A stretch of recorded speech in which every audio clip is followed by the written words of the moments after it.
That intro. I like it. Did you find that song yourself? You do it yourself? Welcome back, everybody. How you all doing? It's a Halloween, one of my most recently favorite what was it, holiday? Yeah. Festival, event, whatever you No, want to it's call a it. holiday. Holiday. Too I bad don't we think don't it's get a double festival. time and a half, double pay, holiday pay for it. How you doing? I'm Got good. any plans tonight? We're going fancy today with the colors. Oh yeah, guys. I hope you guys like our little Halloween setup. Trying Apparently it something was new. in the budget. It was in the budget to create a backdrop like that. So, you got any plans tonight, Alex? Uh, no, not really. Just gonna hang out with the boys. Isn't that kind of weird? What? We're speaking into the future. Hmm. Yeah. I'm gonna listen to us So, back and be like, that man has no life. no, not at all. I'm right there with you. I think I worked that day, so I'll be coming off and just loving life to the fullest. You you can call in. Uh, shh, don't say that. Try to get me in trouble. He's gonna get sick. All right, let's go to the announcement before you get in trouble. Yes, sir. All Please take right. us away. So we want to thank the new countries that have been visiting the new site we have up at motelam.com. We have the UK, the Netherlands, Germany, France, India, and Greece. So thank you, boys, and obviously the US. Come on. Mm-hmm. And also thank you everyone for the 200s listens we just got recently. It's kind of mind blowing, isn't it? Man, That's that's wild. wild.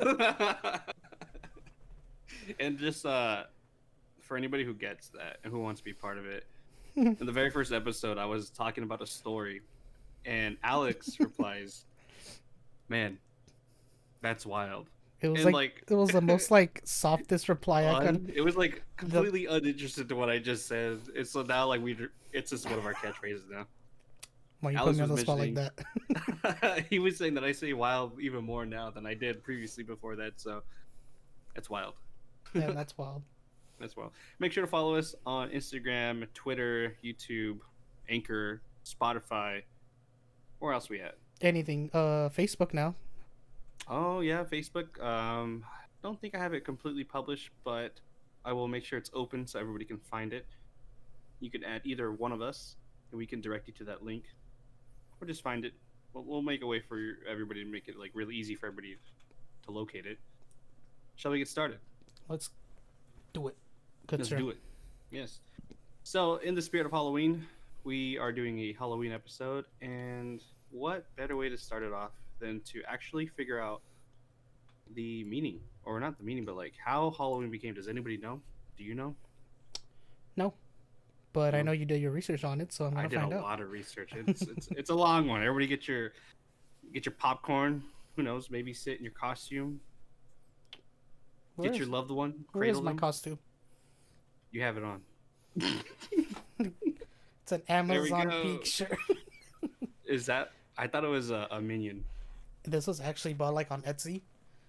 So Oh. since so peak is like when we have that big rush at the end of the year, but since Hmm. everyone was buying from Amazon, so we like got a little hazmat dude.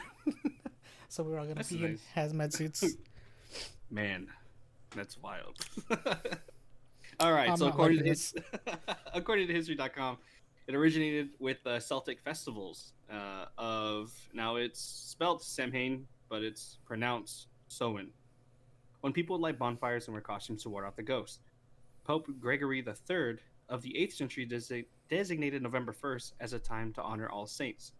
Soon, All Saints' Day incorporated some of the traditions of Samhain. The evening before was known as Hallows Eve, and later would be known as Halloween. Hmm. But 2,000 years ago, Celts celebrated their New Year on November 1st, marked the end of the summer and the beginning of winter, and this was also the time when majority of human deaths occurred. Now, they believe that on the night before New Year, the boundary between the living and the dead become blurred, and on October 31st, they celebrated Samhain when it was believed that the ghosts of the dead would return to Earth, already previously stated. But in 43 AD, the Roman Empire had conquered majority of the Celtic territory, and in the course of 400 years, they had ruled the Celtic lands. Two festivals of Roman origin were combined with traditional Celtic celebrations of Samhain. Now, to go ahead and talk about a little bit more about the Romans.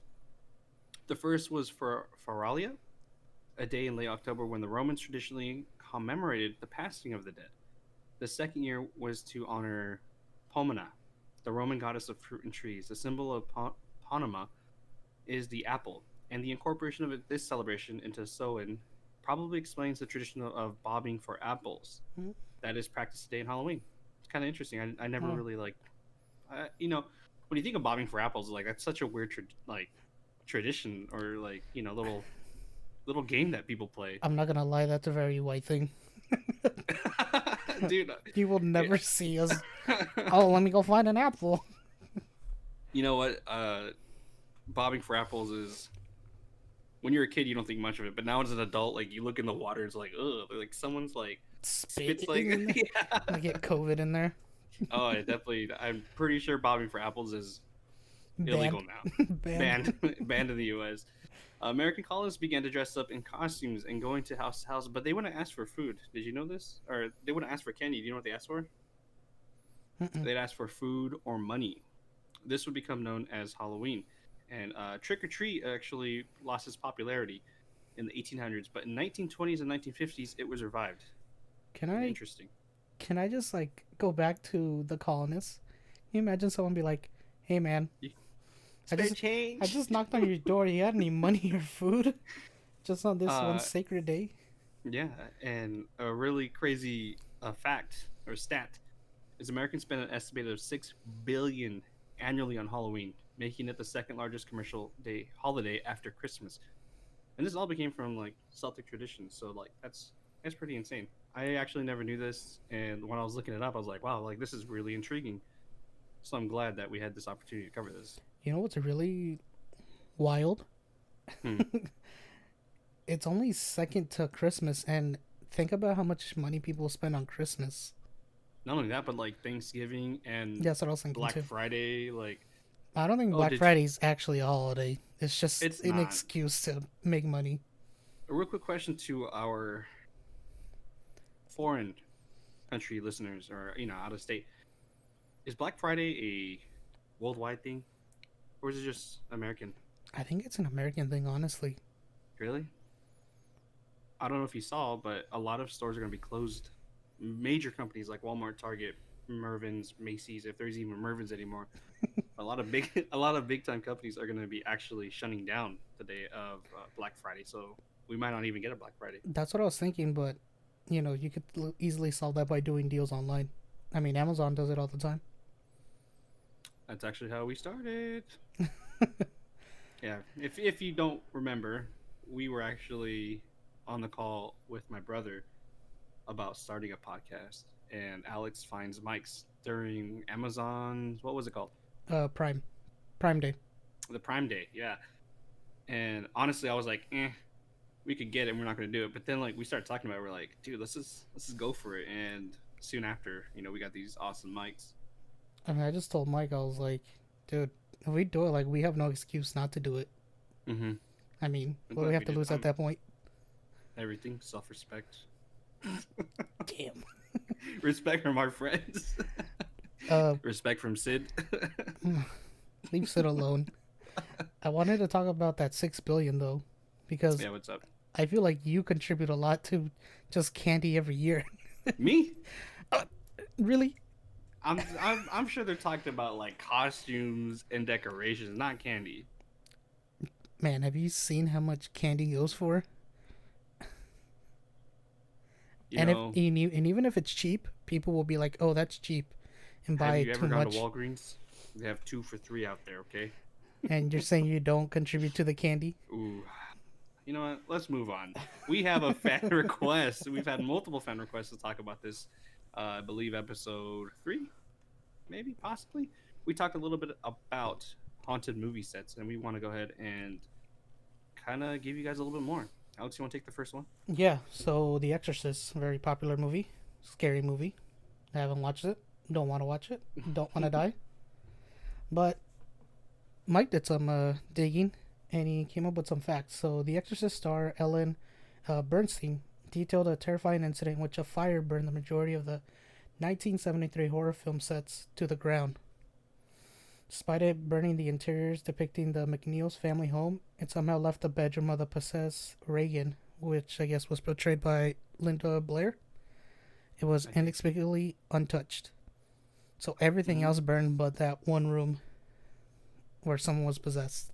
yeah, like even though it's not like completely like identical, like the set uh of that room holds like so much like Kind of I don't know. significance. Yeah, like It's it's just great. It's wild.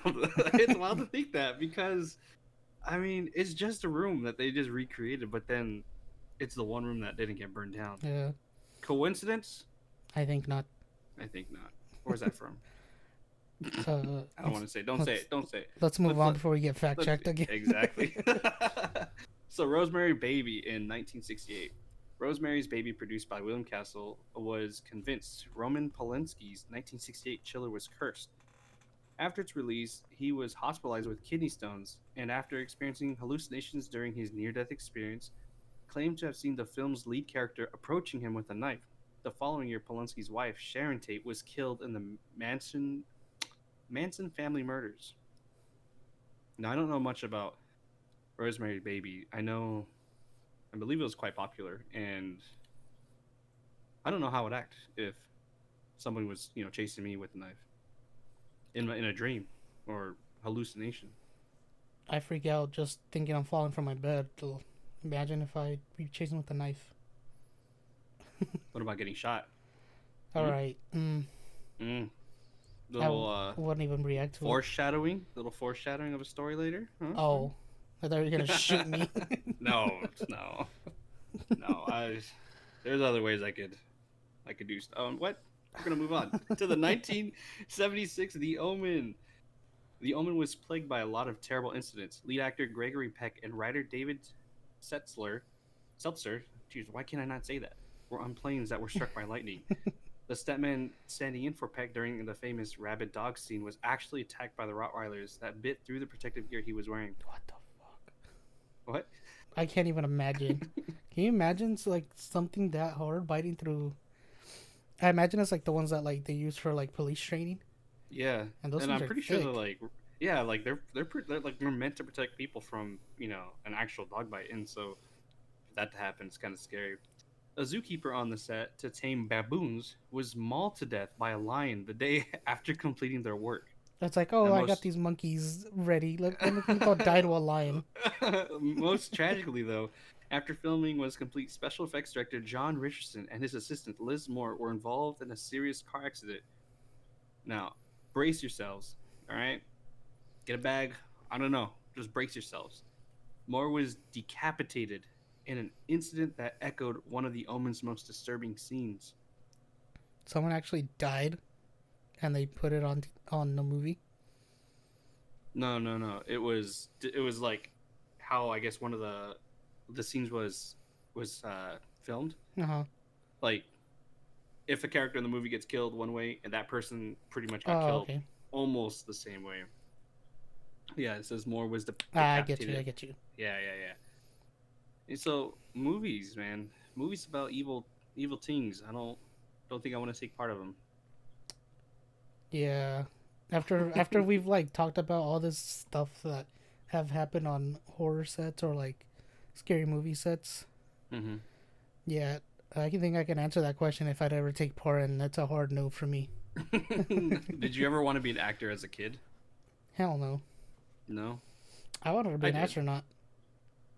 I not as a kid, but like in high school, I was like, you know what, I could be like a comedian. But then I was like, I'm not funny at all. Like my life's pretty sad. Did All right, you did moving you on. uh did you take drama in high school? Mm-mm. No. No, I didn't have that privilege. Why the laugh? Just you'll never find out. since Maybe we're one day. uh since we're in the Halloween spirit, Mike, Yes. I want to talk to you about some stories, some Yeah. spooky stories. Yeah. Stories. What kind? What's first on our list that we'd like to share with the listeners? Well, I don't know if anyone's familiar with La Llorona or the Weeping Woman, but I have a little story that we can listen to right here.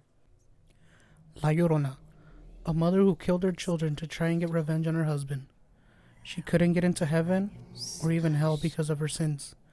Instead, she was condemned to walk around the streets to try and find her children, while lamenting herself and saying,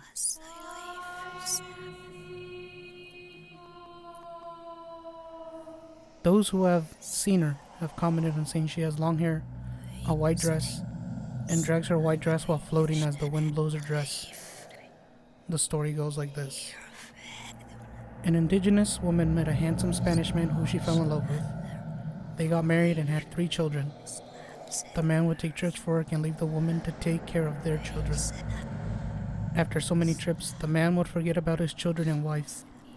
He ended up marrying a Spanish woman who came from wealth. The woman, realizing the man had abandoned them, decided to kill her children and get revenge on the man. After drowning her children, she came to realize what she had done. She let out a shrill, loud cry for help and committed suicide.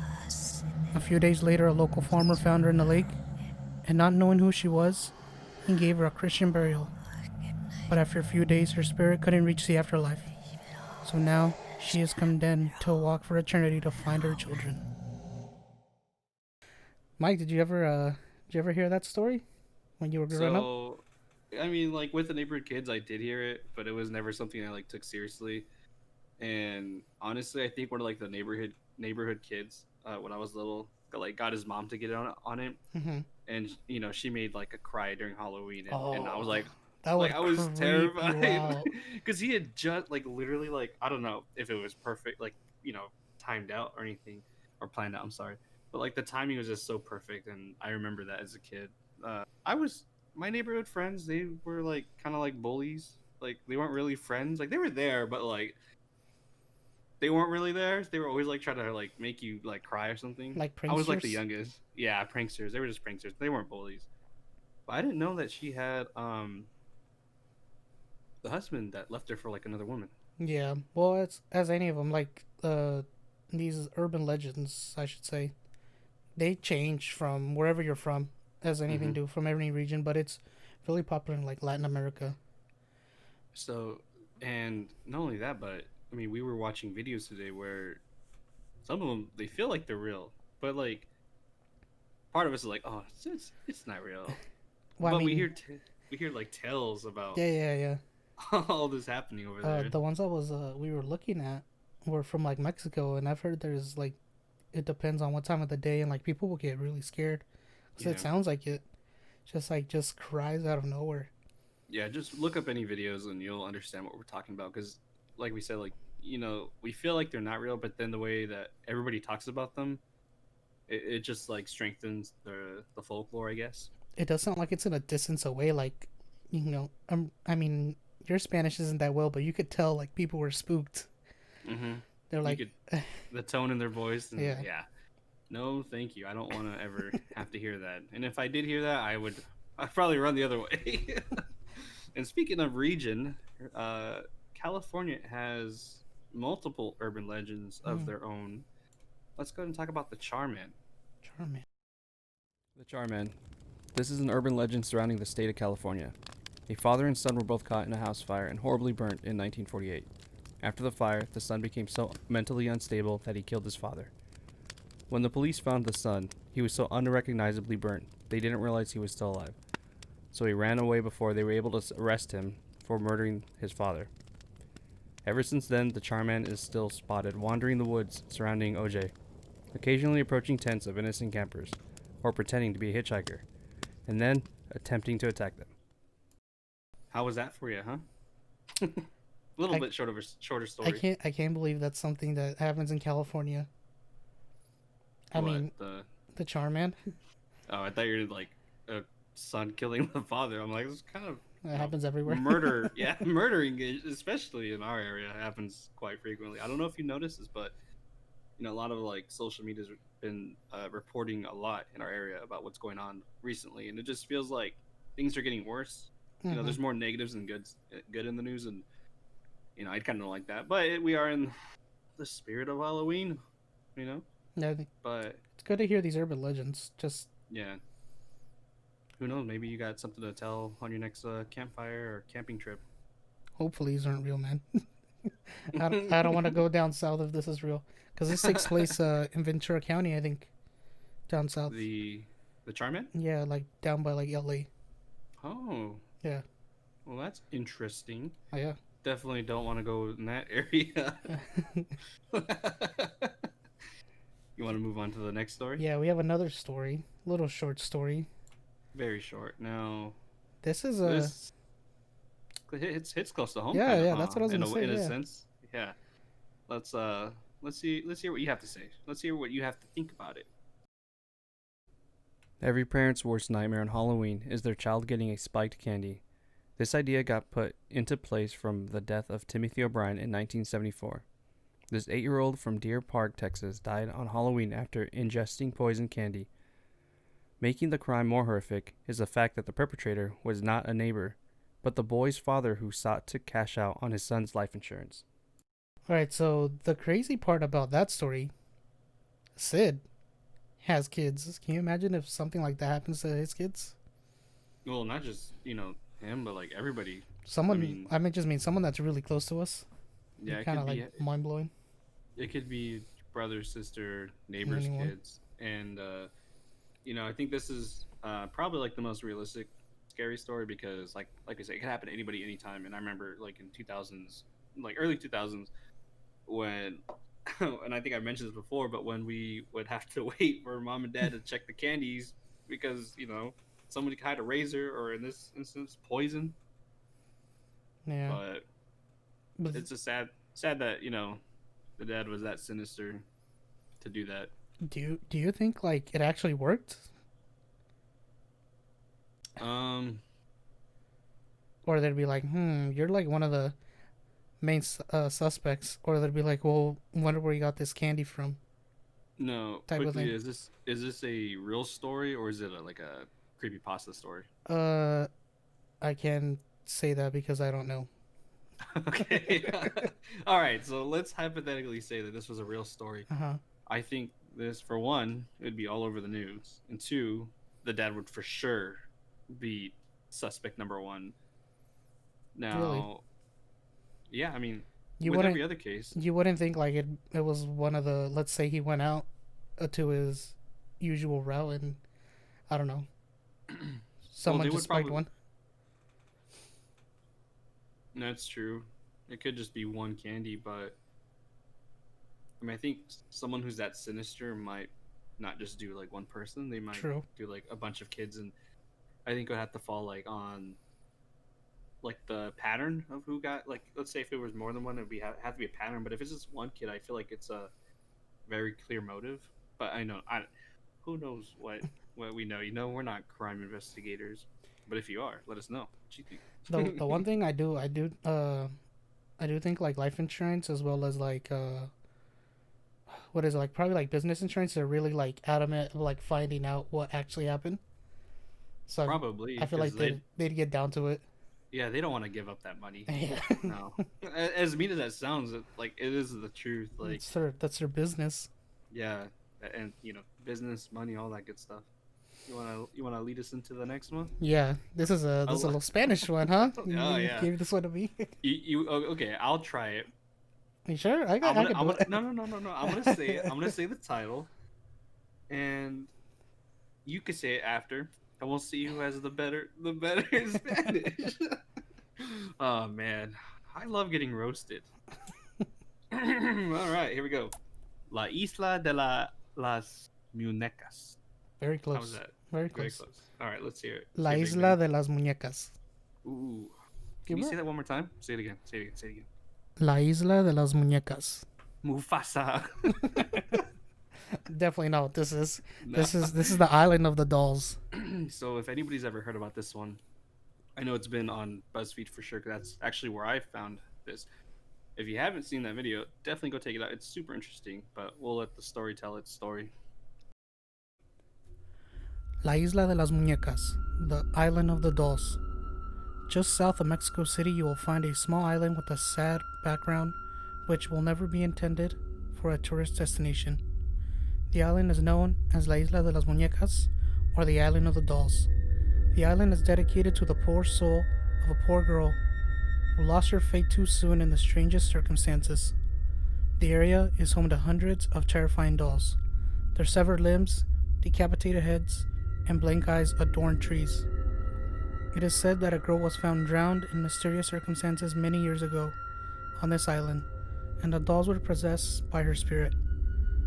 Local legend says that the dolls move their heads and arms, and even at times open their eyes. Some witnesses claim that they have heard the dolls whispering to each other, while others, who were on a boat, claim the dolls lure them to come back to the island. La Isla de las Muñecas. Oh, man. Muñecas. Muñecas. Yeah. I don't know why. But man, Kinda weird, huh? first of all, it's extremely, I don't want to say weird or creepy because it's just different. That's all it really is, and the way we view things, we call it weird. And I don't want to like offend anybody, and they said a curse on me or something. but Island of Dolls with heads and limbs everywhere might be one of the top crazy creepiest things I would ever visit. And no, I don't want to visit. So when you go to Mexico, don't include me in that touristy area. This is gonna be an itinerary when we go. Itinerary. Hey, as long as you get me some carnitas tacos after, man. Authentic We living street. out there. What do you think?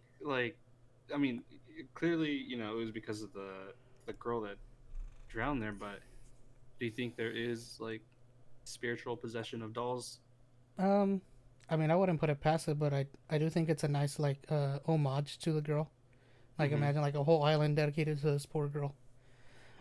But Good. I'd be very creeped out if I ever got to this. I mean, I don't want to veer off of this story, but the Annabelle doll that would move around by itself. Mm-hmm. I believe it's on that same track, but these are hanging, and I guess they cut off their limbs and still see them moving. Would be kind of creepy. Yeah. Have you watched the BuzzFeed video Of this? No. Yeah. So not only are there different dolls around the island, but this island is infested with spiders as well. Oh. And there's cobwebs hanging everywhere. So not only do you have to deal with the scary spirits and the scary dolls and limbs and arms, but there are huge spiders out there. Are you scared of spiders? I'm not the biggest fan. No. Neither am I. I honestly hate spiders. Not as much as I hate cockroaches. I did want to say that I feel like it's interesting how they say all these dolls are, I don't want to say possessed, but taking Under over. the influence? There you go. By the one girl, and there's thousands of these around. Mm-hmm. Maybe we could put a picture up on the Instagram and show everybody. Yeah. Get on the how Halloween different this spirit. place is. Heck yeah. So the next story that we want to talk about, and let's go ahead and kind of talk about the more nerdier side of Halloween. Or us. Or us in general, yeah. Now, if anybody's ever heard of Dead by Daylight, the concept of the game is to escape the killer. Now, there's multiple killers with very interesting backstories, to a point where some of these backstories I would personally love for them to make a Netflix series or a movie about them. That would be super sick. Yeah. So I'll let you take this away because you know a lot more about DBD than I do. Yeah, so this one lore backstory is gonna be on Philip Ujomo, which is the Wraith. Very interesting one, and I feel like a very realistic one when it's all said and done. But let's take a listen and see what you guys think of it. Philip Ujomo came to this country without anything than hope for a new beginning. He was happy as he got offered a job at Auto Hero Records.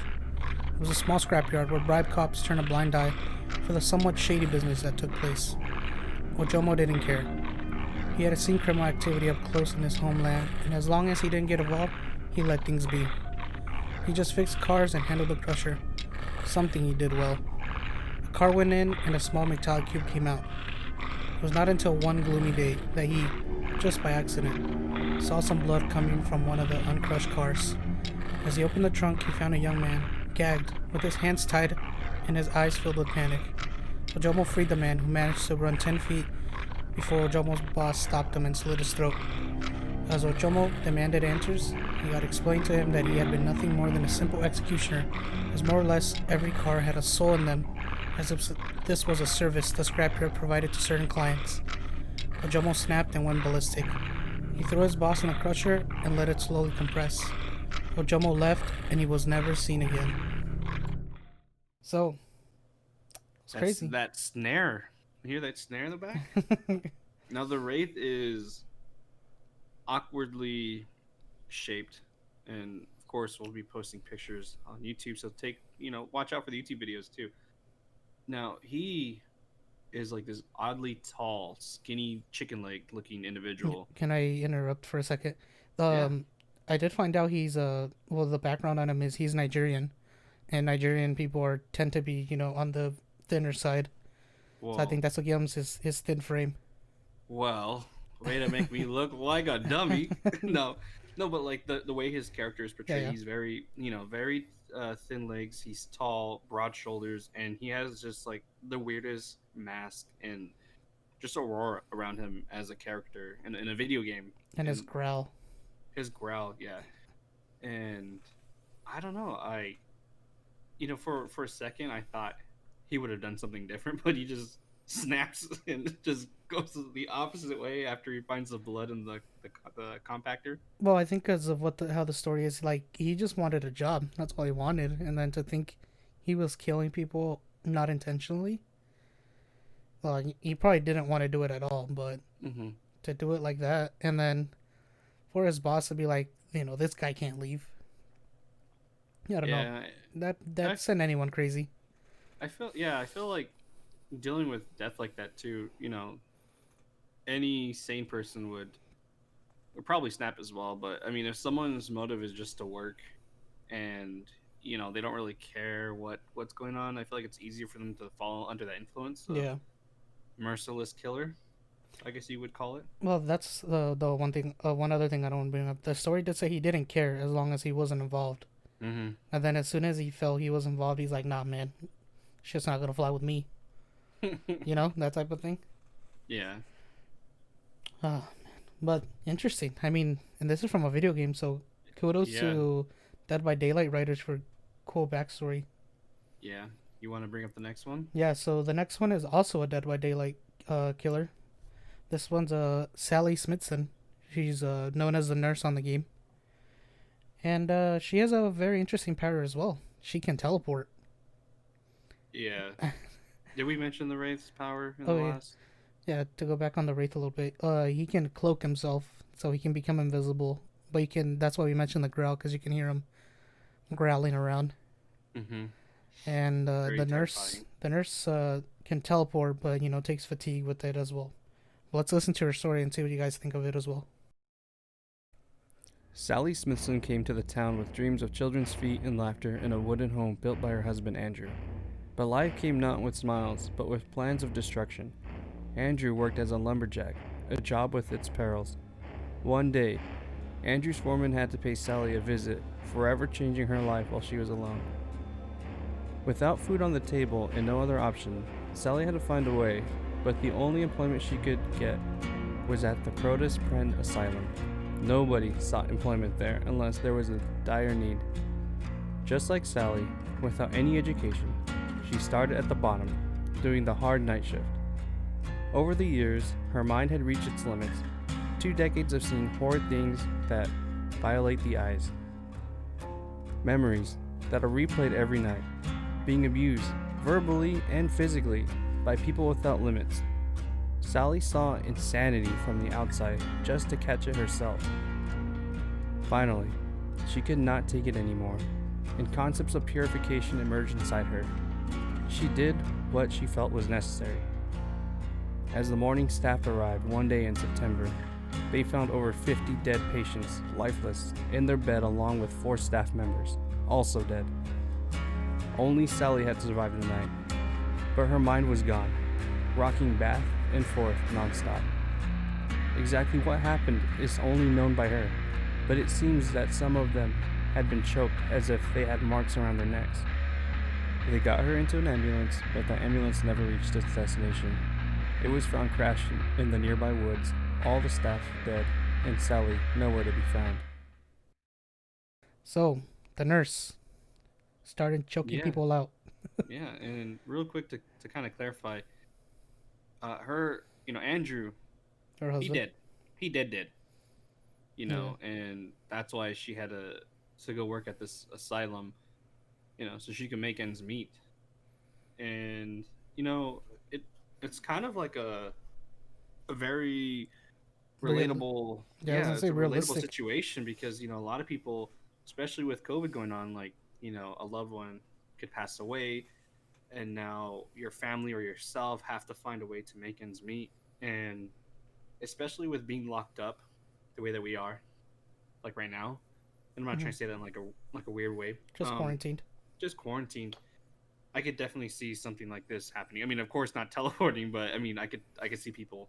No, besides the power, I'm talking about the lore. Like this is something that could happen to anyone. Just I don't. I'm pretty sure anyone can, if you're not sane enough, can go crazy or just snap in an asylum.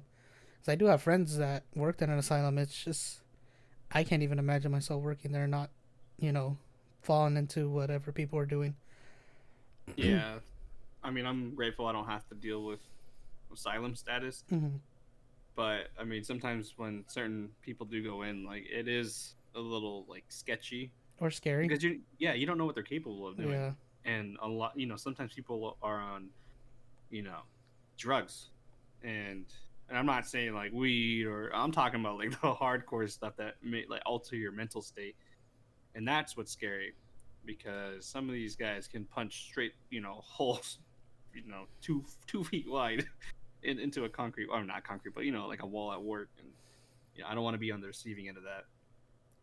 I did want to clarify. I mean, she was looking at this for 2 decades. Mm-hmm.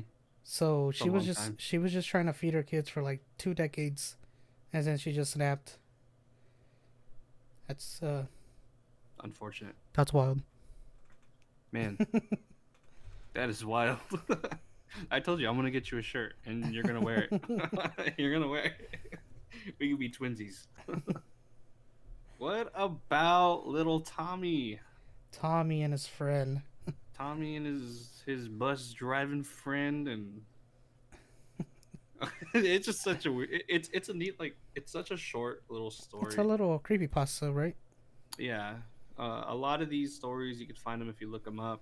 The Dead by Daylight lores are on the websites, and Tommy was just a nice little one, and not nice as like pleasant. It Just a was short, short, yeah. and it got the job done. You're like, ooh, that's kind of spooky. We're in Halloween. It's Halloween, baby.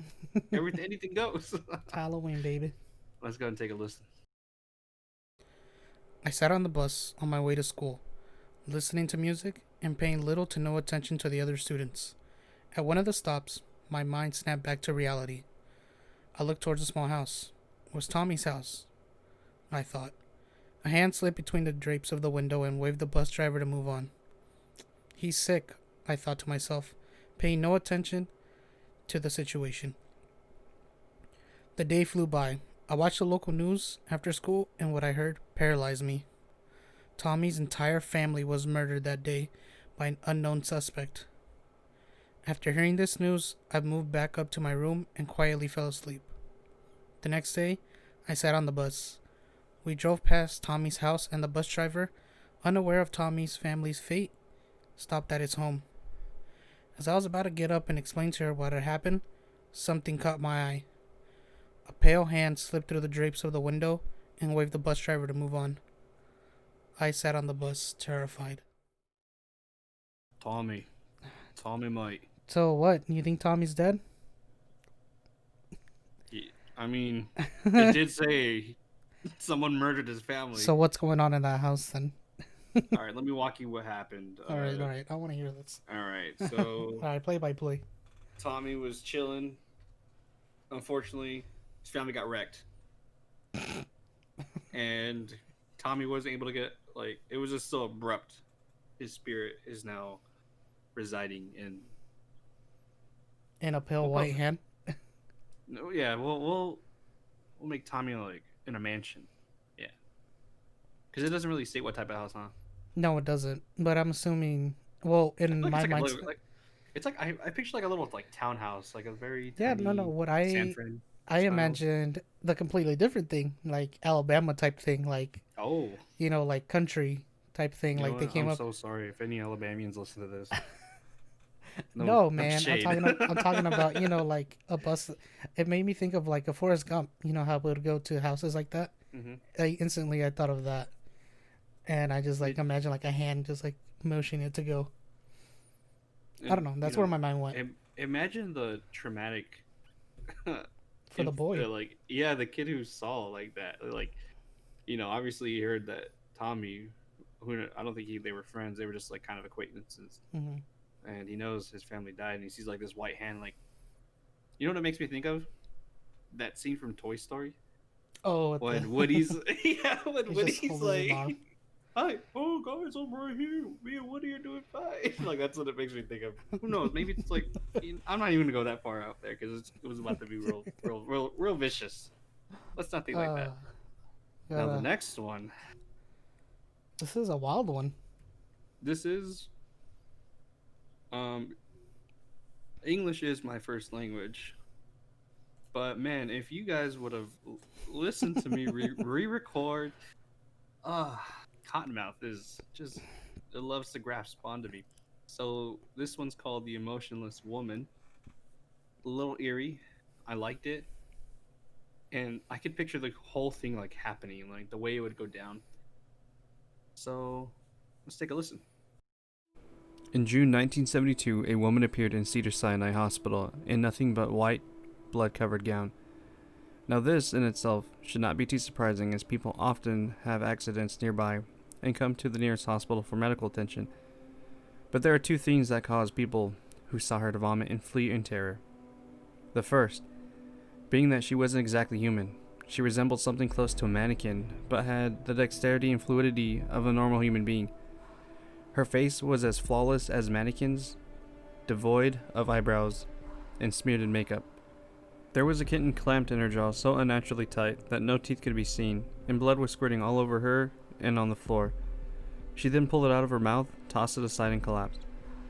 From the moment that she stepped through the entrance to when she was taken to the hospital room and cleaned up before being prepared for sedation, she was completely calm, expressionless, and motionless. The doctors thought it was best to restrain her until the authorities could arrive, and she did not protest. They were unable to get any kind of response from her, and most staff members felt too uncomfortable to look her directly in her eyes. The second the staff tried to sedate her, she fought back with extreme force. Two members of the staff had to hold her down as her body rose up on the bed with the same blank expression. She turned her emotionless eyes towards the male doctor and did something unusual. She smiled. As she did, the female doctor screamed and let go of her out of shock. In the woman's mouth were not human teeth, but long, sharp spikes, too long for her mouth to close without causing any damage. The male doctor stared back at her for a moment before asking, "What in the hell are you?" She cracked her neck down to her shoulder to observe him, still smiling. There was a long pause. The security had been alerted and could be heard coming down the hallway. As he heard them approach, she darted forward, sinking her teeth into the front of his throat, ripping out his jugular and letting him fall to the floor, grasping for air as he choked on his own blood. She stood up and leaned over him, her face coming dangerously close to his, as the life faded from his eyes. She leaned closer and whispered, "I am God." The doctor's eyes filled with fear as he watched her walk calmly to the security men. His last sight would be watching her feast on them one by one. The female doctor who survived the incident named her the Expressionless. There was never sighting of her again. You know what's wild about this one? What's up, man? So Cedar Sinai, that's a real hospital in LA, I believe, Mm-hmm. and it's extremely large. And I know maybe Sid's been there. I'm not too 100% sure, but they have like actual like separate hospitals. Like there's just it's such a big hospital. And the even scarier part, for me is that does happen in real life, IRL.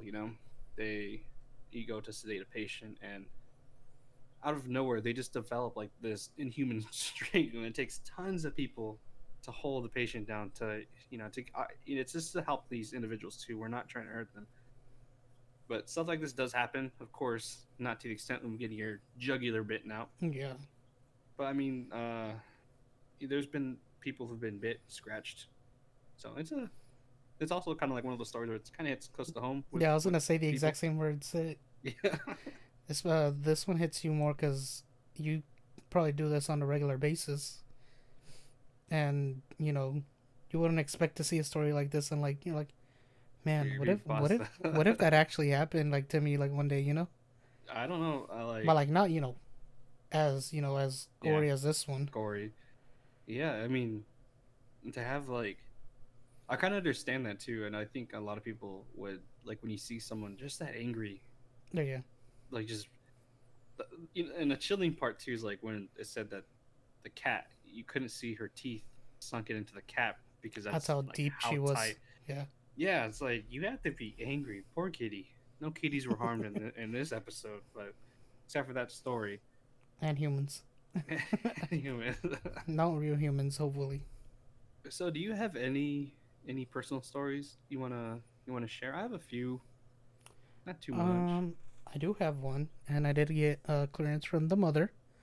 This is something that happened to my mom when we used to live in, I think, like probably like our second home. So story goes, my mom, you guys probably know this by now that I've mentioned it. She's a very light sleeper, and in this house that we lived in, her room was literally facing the road. We literally had like a small yard, and we had like a fence enclosure with like a little gate that we could go out to the street. And one night she just couldn't sleep because she heard like this massive yell from the front of the house, like right in front of the street. And she says like she believes she saw the demon in flesh, pretty much chewing on this cat. And what she heard was the cat yelling. So she says she saw the demon bit into the cat, and she got so petrified she stood there, grabbed the rosary, and jumped back into bed, and couldn't believe that none of us woke up. Not my dad, who was sleeping next to her, not me or my brother, who were literally like probably 10 feet away. So she just held the rosary and like prayed until like she felt safe, pretty much. How terrifying must that be? And we Right? hear yeah, you hear people that they get into like this realm where no one can hear them, and they're stuck dealing with that situation. And it's just you, pretty much. It's just you. I mean, what do you do? I can't even imagine how that she must have felt. Mm-hmm. Because I've never been in a position where I've been like terrified to not be able to move. Mm-hmm. But I don't. Yeah. I like not. I can't feel. I haven't ever been in a situation where I physically see something in front of me mhm. and been completely frozen.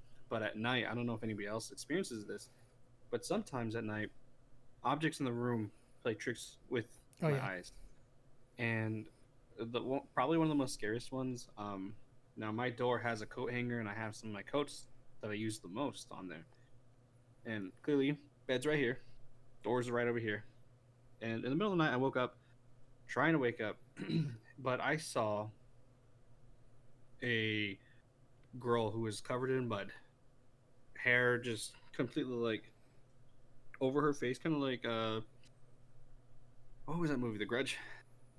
How she has the Uh hair like all up in her eyes and her face, the or ring? the ring. Yes, the ring. Yeah, there we go. And so, what made this even more scary is I knew what was going on because I could hear it too. Mhm.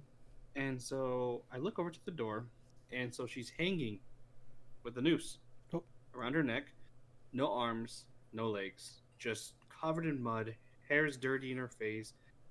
Um, and I could hear like the noose just like, er, you know how rope kind of like makes noises when it's yeah. swinging, Or like like creaking pretty that. much. Yeah, like pretty much like creaking. And that was the only time I've actually like ever been close to being startled. But like for me, I have to like, I'm so glad I'm able to like to focus in and remind myself like it's just coats, because if I didn't have that, I think I would have like completely shit my pants.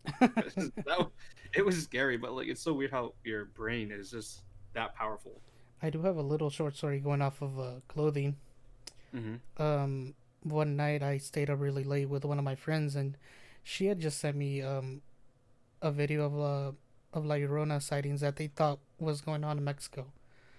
And this was like at like 4 in the morning, so it's like pitch blackout, and I'm literally just on my phone, right in my face, and it's just a bunch of like shrill yells, and I'm like, this could be real, because my mind's always like, man, this could be real type of thing, Mm-hmm. and because she asked me, she's like, could you see something and probably not get scared? I'm like, I don't like watch like if I'll watch like paranormal stuff, I'll do it in the day. I don't care. Mm-hmm. Like I'll watch anything in the day, but at night, that's when I'll get like more terrified of it.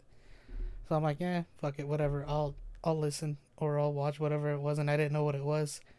And after I watched, I like put my phone down, and I think I had this chair, like right over here, right in front of my closet, and it had clothes on it. And I swear it was like shaped like a woman, and like hers is just like a dress over her. So Yeah. I'm like, I like put my phone down. I'm like, nope. So I just literally have my phone in front of my face for like the rest of the night until light comes up, and I'm texting my friend. Oh. I'm like, dude, she's in here with me. Like I'm like freaking out. I'm like, no, no, no, she's in here with me. I shouldn't have watched that until like I finally get the courage to like turn on my flashlight and it's just closed. I'm like, oh my god, like just that feeling of like it could be there type of thing. It could be, yeah. I watched The Conjuring with my family. We're still doing like the Halloween movie nights, Hmm. and my mom, she wanted to watch The Conjuring. I don't know why. This After woman after we hardly ever talked wants. about it. Yeah, after we don't. She's not someone who wants to like. She likes watching movies, Hmm. but that type of genre she's not really into. Because she doesn't really like watch a lot of the movies that we've already watched. But she's like, I want to watch The Conjuring, so I was like, cool, I'm down. But I don't know if it's because I'm getting older, but I felt a tad bit more scared.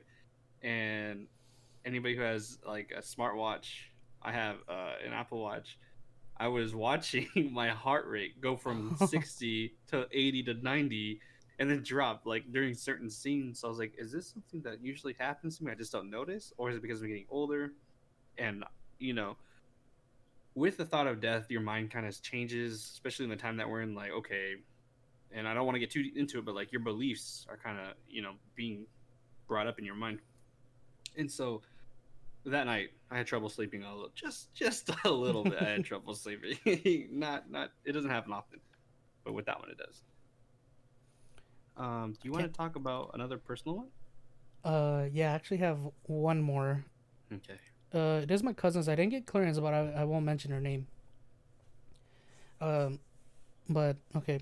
So we've mentioned about ghosts in Mexico. Like we've mentioned it's a. It feels like there's a lot of paranormal activity in Mexico, and Yeah, we. especially like in villages for some reason. Mm, Um, so my side of that family lives in a very small village type of thing, and these houses are literally like one room right next to the other. It's like room, and then probably like a bathroom at the end of the hall. So my cousin, she had to sleep in the far one, and the bathroom was in the front. So she had to like walk in front of these two bedrooms, and she had to use the bathroom in the middle of the night. But they had mentioned to her to not go in the middle room because someone else was coming in late in the middle of the night to sleep. I guess they were working late. So okay, she was like she took her own room, and she had to go to the bathroom. And as she's walking by, she swears in her peripheral she sees someone just sitting there, not a person, something like transparent. And she doesn't pay too much mind to it because she doesn't want to look at it straight in the face. Just walks past, and she swears she stayed in the bathroom for a good 2 hours because of how terrified she was of what was in there. And I guess she's like, right, you know what? If it's there, it's there. I have to go back and go to sleep. I don't want to be here all night. And so she's walking back, and when she reaches that second room, she just darts to her room and pulls the covers over her head. You know, and I guess she probably heard footsteps after that and just literally just lost it. Like just yelled no. and like woke up the entire house, and they all came, Uh, and it wasn't there anymore. yeah, man. Like that stuff's creepy. Yeah. Uh, Especially when you don't know if it's your mind or if it's something that's actually out there. Kind of similar story that my sister wanted to share. Mm-hmm. Um, she, this is when we were younger, and we would visit my aunt's house in Modesto. Yeah.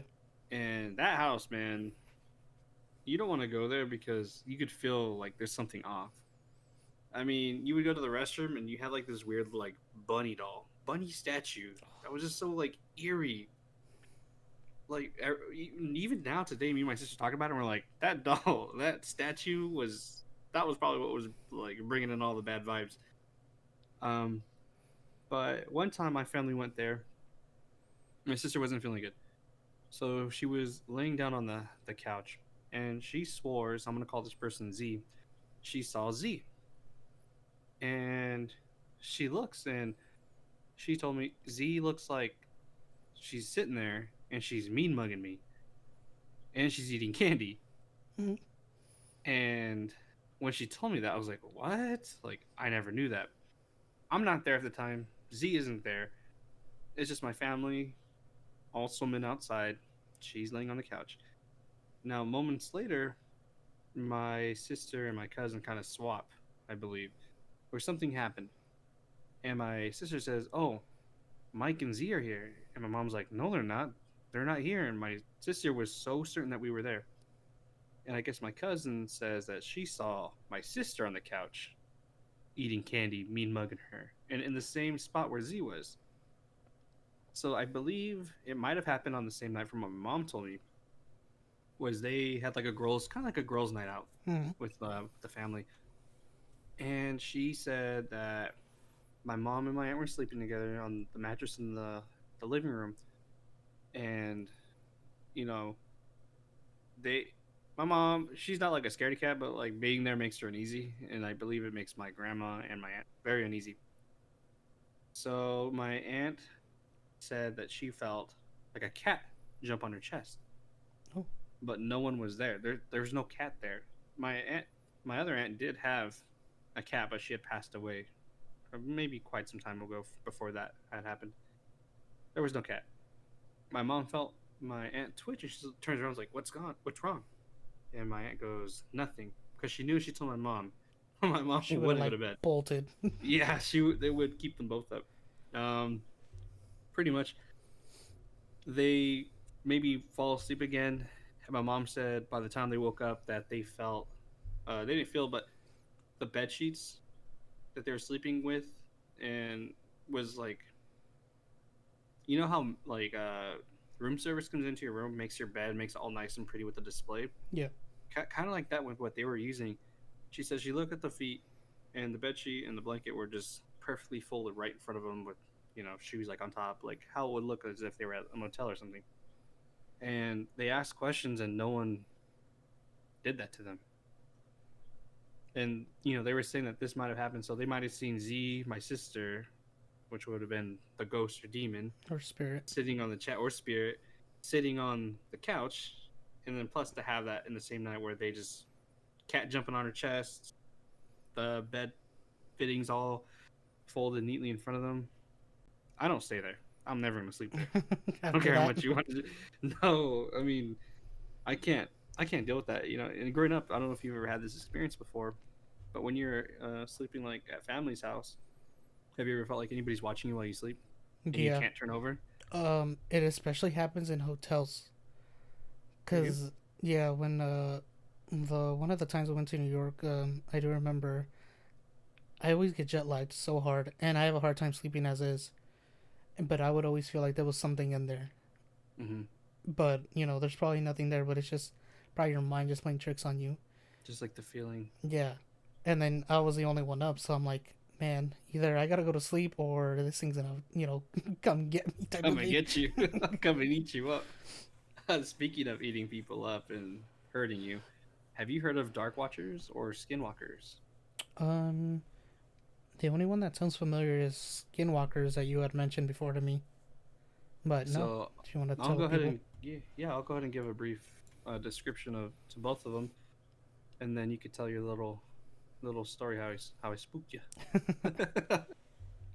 So Dark Watchers and Skinwalkers have been associated with like California urban legends, but also like in Arizona, and parts of our area of the United States.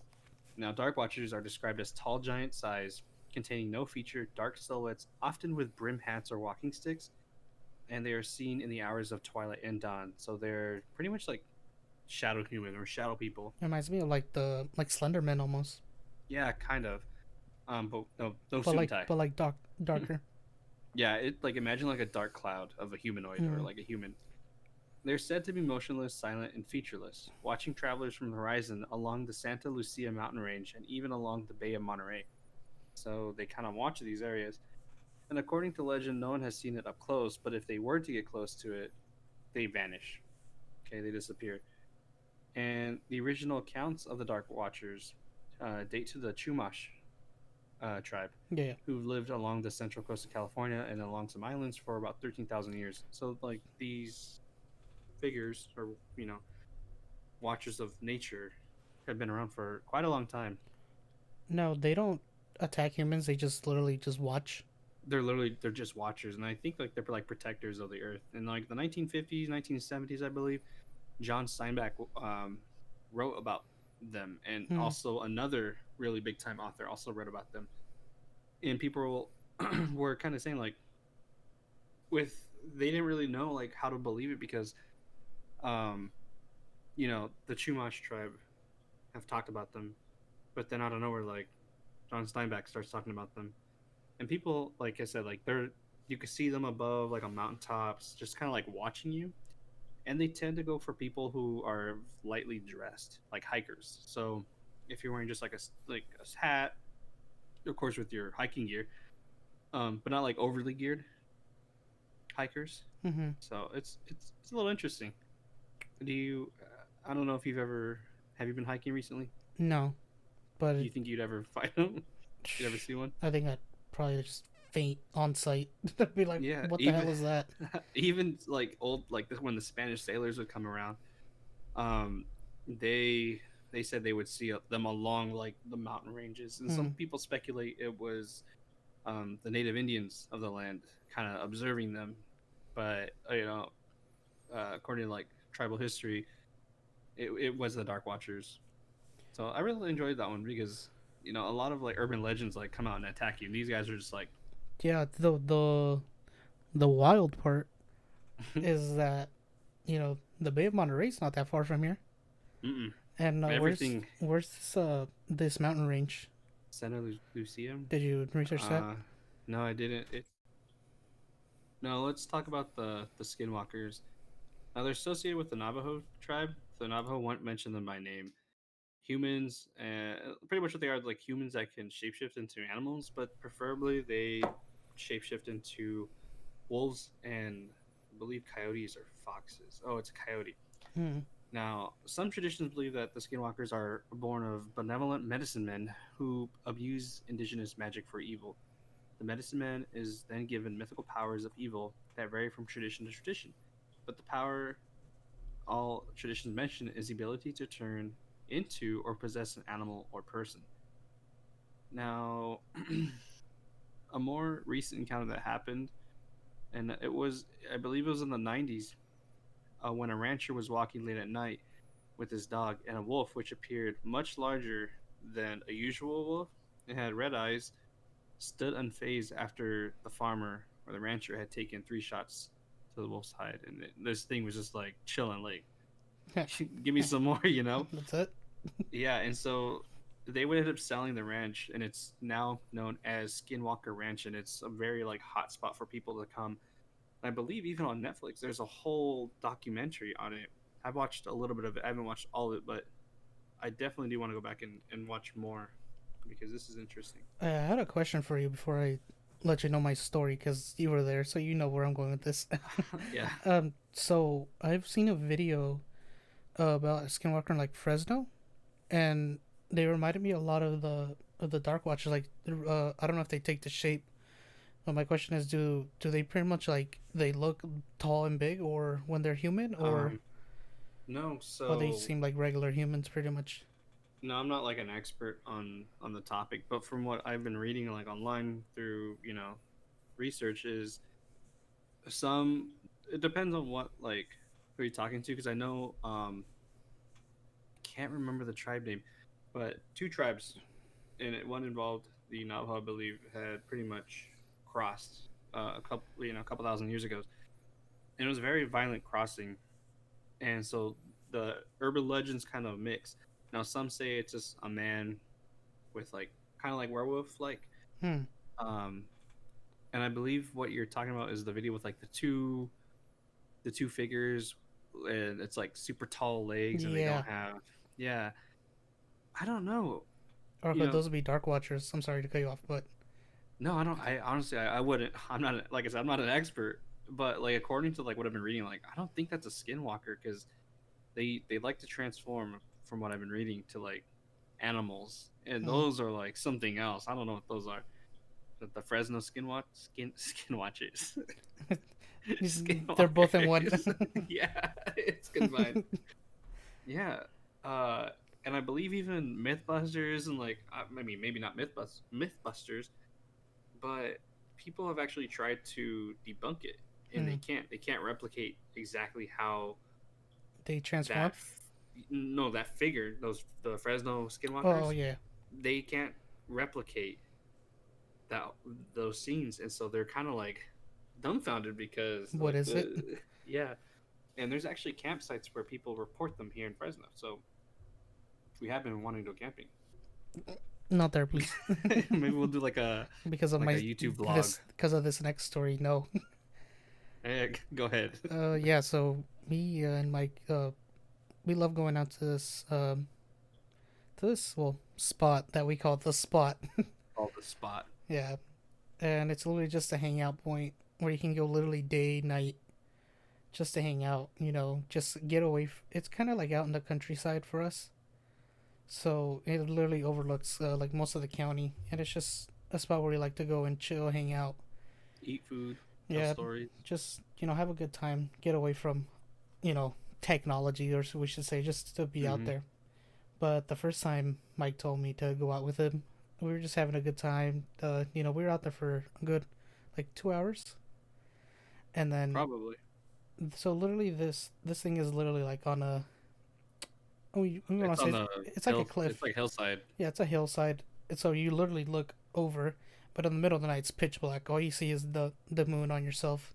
Hmm. You can't see And more than like, whatever it illuminates is what you can see. yeah. So you can't see like any more than like 2 feet in front of you. And at one point we run out of conversation, which is weird for us. But we just like sit there, and we're just enjoying just each other's company. And all of a sudden we hear like rustling on the bottom, Yeah. and Mike's like, "Oh, that might be a skinwalker," and I'm like, "What? What the fuck is a What? skinwalker?" What's a skinwalker? And then we Of start shining our flashlights from our phone down on there, and I'm like, "All right, now I kind of want to leave now." And Mike's like, "No, let's go check it out. There's like a little dirt path that goes down there." I'm like scared out of my mind, and this man's like running down this whole hill, running towards danger. and he's like, "No, there's nothing down here," and I'm like. I don't even want to go where he's at. I'm like keeping a distance, but then I also just want to run back to the car, type of thing. And I'm like, oh, this man dead. I'm gonna leave him there. And of course, like I knew it wasn't a skinwalker. It's probably And just like an animal just running by. probably, or I mean, But the weird hopefully part it was. was it was just like slow, like rustling on like dry grass. Yeah, it honestly it did sound like like animal footsteps, just like creeping. But I'm glad you brought that up, because do you remember that time we went with another one of our friends, Yeah, and yeah. And your there's brother. that tree. No, there was a tree. This was a time before him. Uh, there was. It looks like someone like went off roading and created like another path that Hmm. goes down from where we usually park, and then there was like that creepy tree, Yeah, like and right at the end of it. the branches were like creaking, and it just sounded so eerie. But I was like, I was drawn to it. I really wanted to go explore it. I And I'm wanted to see like, what was I'm like, there. what is this man doing? And him and another friend were like, no. And I remember he was like, Michael, what are you doing? I was like, dude, like Yeah, I he want was to he wasn't responding. And I'm like, I'm about to leave you. I'm yeah.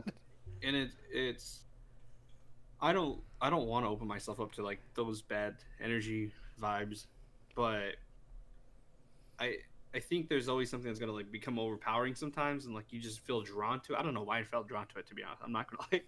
I just felt drawn to it, and I really want to go explore it. So that's our little duo story. Don't go with him. You'll get haunted by ghosts. What are you talking about? Well, we're coming close to the end of our episode, and we have a fan submission from JJ. Now, Someone actually cares about us. yeah, thank you for submitting your story. It's a very interesting story. She actually submitted two, but we went ahead and went with this one. Hopefully, she has more stories for us. And if you guys have any stories you guys like to share, let us know. Hit us up on our handles. See what? Even if it's scary, we could still tell it. After this, Yeah, we love scary stories. we could talk about it. See what we think. Be scared a little. Be a little scared. I would love to hear because I mean, we're not only reaching Cali, we're reaching worldwide now. We're I mean, worldwide, baby. it's not a whole lot, but like it's a start to something, and I would love to hear what urban legends come from like Europe or Asia or that fun stuff. It'd be really cool to hear. So send it, and not to veer off. Did you want to say something real quick? Oh no, I just wanted to. If you wanted to listen to the story. Yeah, let's take a listen. My family and I were always moving house to house. We had moved into a brand new house with no previous owners. My grandma, whom I referred to as Nana, did a walkthrough of the house. After she pulled me aside and told me to not step inside my parents' room, I listened to her request. I believe in the rosary and I placed it underneath my pillow, and after some time I started to feel weird in the house. I started to have weird dreams along with nightmares. Some of these dreams consisted of me getting shot in the house and being watched. One day, without paying much attention, I went inside my parents' room. While enjoying my time with my parents, I noticed at the corner of the room a dark cloud, almost vortex-like, was forming, which started out small and only seemed to get bigger. I asked my parents if they could see what I was seeing. What came out was a demonic-looking creature. I screamed uncontrollably, and my parents could not calm me down. They would need the help of Nana to do so. I don't know what drew me to that room that day. After that event had happened, I started having dreams about the creature I had seen, and in the dreams, it would follow me around the house. I remember looking for my rosary and I couldn't find it at all after that incident. To this day, I still cannot find it and have no idea where it went.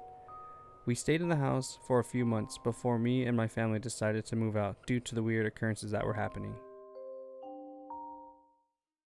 Man, how would you feel if you were talking to your mom and dad and a demon came out? It did remind me so much of my mom's story, with the Yeah, rosary and like the demon. the demon, and stories like this are personal experiences like they're pretty common amongst a lot of people that we know. This isn't the first person, and clearly your mom's story too.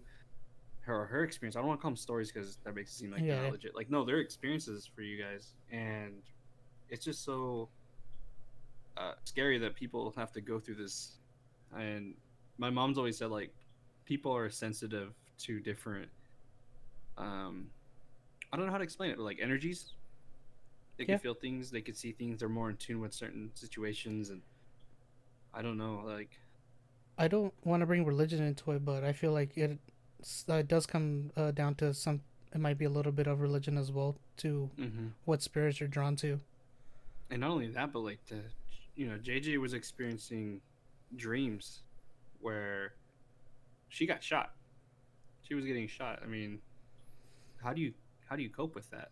Yeah, like How do you deal with that? how do you wake up and be like, all right, let me go to work, but I Yeah. got shot in my dream. Hopefully, it doesn't You guys happen. got shot in my dream and being followed in the house. I think we were talking about dreams earlier. How we hated going to work, going to sleep, dreaming Dreaming about being about at work, and then having to wake up to go to work again. So imagine it's like you were trapped. feeling uncomfortable in your house already, dreaming that you got shot or this creature was following you, and then waking up and you're in like that sense of a dream. So I'm glad that she's able to wake herself up into reality and see like okay, not wake herself up into reality because I don't want to say it's like I don't want to come off it's fake, but she's not dreaming Yeah, now that she's awake. That's kind of what I'm trying to say. So No, it's no a very shady, JJ. very traumatic experience. I Hope she's don't doing know. well. Yeah, me too. Well, she says she has lots of stories for us.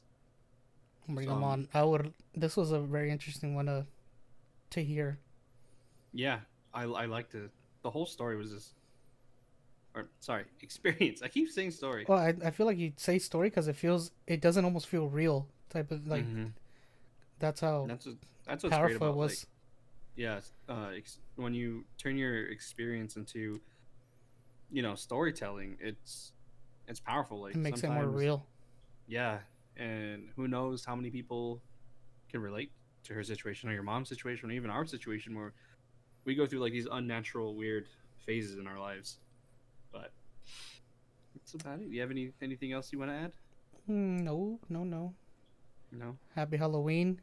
Yeah, happy Halloween, everybody. This episode was a lot of fun to plan. We started planning what, Sunday, Monday, Yeah, we had a lot of ideas. When and it we finally got said and done, it yeah, was we fun. were ready. It's yeah, it's been a lot of fun. So hopefully this comes out Saturday. Happy Halloween. Stay safe. No trick or treating Don't. this year. Uh, yeah, we didn't even get to talk about that. Man, we'll talk about that on the next. We'll see how it goes We'll in talk the about future. what happens after. Yeah, I mean, we're kind of like time travelers from the last episode. We're going into the future, and then we're going to go back into the Oh. future, or back to the past. Oh man, let's not get on that tangent again. All right, guys, stay safe. Don't get in trouble. Check your candy if you go trick or treating. Practice, practice safetyness. Yeah, that's what you meant. Yeah. Oh, I'm ready for that outro again. Window. I can't see. All right, guys, have a good night. Shout out to Sid. Bye. Come tiptoe through the tulips with me.